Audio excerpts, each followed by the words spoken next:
He's been hated. He's being loved ever since he was at Duke. So I think for JJ, he ain't doing podcasts anymore. If he's the Lakers coach, I bet you he is.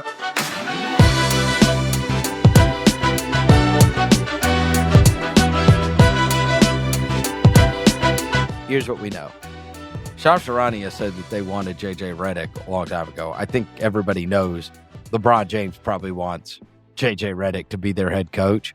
You had just written an article this week about, hey, where's this going to go from here with LeBron?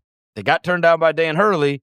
Now what's going to happen with LeBron? Mm-hmm. Don't you think that if the story that's out there just comes to pass and they do hire JJ Redick, that he and his podcast host are just going to be walking hand in hand in happy Los Angeles next year, at least until it all goes south? Probably. Yeah, I would think so. I'd be surprised if that's not the case. You think they'll still do Mind of the Game? Yeah, I think they'll still do some content. That'd be my prediction. I don't think JJ is going to give that up entirely. I think he does something maybe once a month. That'd be my prediction. Once a month, so? Once a month instead of weekly. That'd be my prediction. Do you think we're ever going to be at a time where, I mean, I guess Doc Rivers was just on with Bill Simmons during the NBA Finals, and he's the current head coach of the Milwaukee Bucks. Do you think we will move? Listen on my morning walk. I love Doc. For some reason, I love Bill and Doc, and it's just a good combination. Do you think that we're going to look up one day and that there are going to be coaches like content creators? No, I don't. You know, Doug Gottlieb is saying he's still going to do his radio show while coaching I mean, well, here's the thing. I mean, like Coach K had a weekly radio show throughout his coaching career. Well, they all do.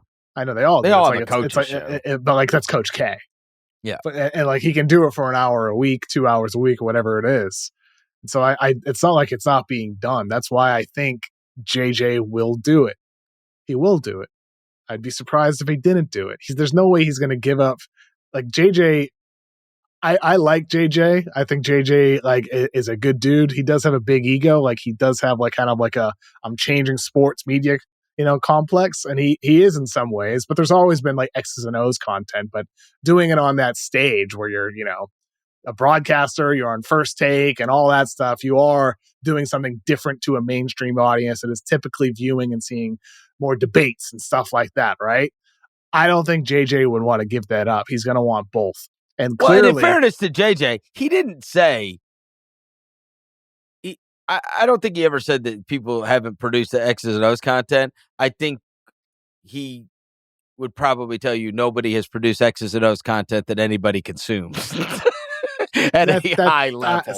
I think that's what he thinks. Totally, that's what he thinks. Yes, yeah. And it's not true. Like X's and O's content has always been a thing. It's just it's always been a thing. It's just he's bringing it to a broader audience with his podcast, with the broadcast, with ESPN. He's JJ Redick. He's been famous for 25 years. He's been hated. He's being loved ever since he was at Duke.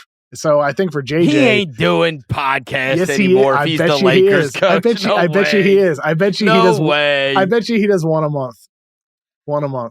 No way. And if he has to give it up, he'll give it up. But I bet you he does one a month. Him and LeBron. No way. If LeBron stays, but I don't think Bill Plaschke would have a field day with that, wouldn't he? I know. Podcaster needs to learn how to call timeouts. I mean, maybe the guy needs to spend less time podcasting and more time scouting the Clippers. Here's the thing. Like I said, did people say that about Coach K? Did they say it about all these other coaches? Those are different. Those are usually in the contract. Sanctioned coaches shows. Yeah, but they're still doing a show. I get it, but that's part of that job. Like Nick Saban did a weekly show, and every college coach does a show. NBA coaches do not.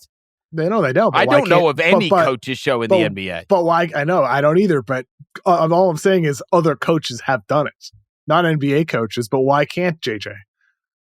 Why can't he? Why can't he take it? If his producers, prepare him, with some interview questions, if that's what it is, or topics and all that. Why can't JJ step into a room for 2 hours a month You think our boy Tommy Alter's going to be an assistant coach? I think Tommy produced the barbershop show. The Shop? That LeBron does. Yeah, the Shop. Yeah, I think Tommy's one of the producers on that. Tommy Alter's everywhere. He's with all these celebrities. He's with celebrities and politicians. I don't know what Tommy is. And he's probably going to be a Lakers assistant. He's going to have to fill out his staff. Yeah, maybe he'll be like JJ's PR guy or something like that on staff. Maybe. But we'll see if JJ even gets the gig. Does JJ want the gig? The job. I think he's getting the gig too. Why would he say no to the Lakers? There's never going to be a better opportunity for you. And JJ is such a competitor. Like, people say, why would he give up the comfort and the ease of sports media? He's friends with LeBron. Literally friends. Yes. And they clearly have good chemistry and camaraderie together. They do. Yeah. So you're thinking this guy's not going to get me fired. Well, for now, but he might retire before he gets you fired. Yeah, maybe so. I mean, I think JJ has a chance to be a really good coach. Of course he does. We'll save that discussion. He's a super smart basketball guy. He is. He's incredibly bright. He's incredibly competitive, very thoughtful, meticulous. Yes. I think there's a lot of qualities that JJ has that would make him a great head coach. And now he needs to connect with his players. He needs to be able to call up good plays and pressure's on and clutch moments of games. There's a lot of other factors aside from these human qualities we're talking about.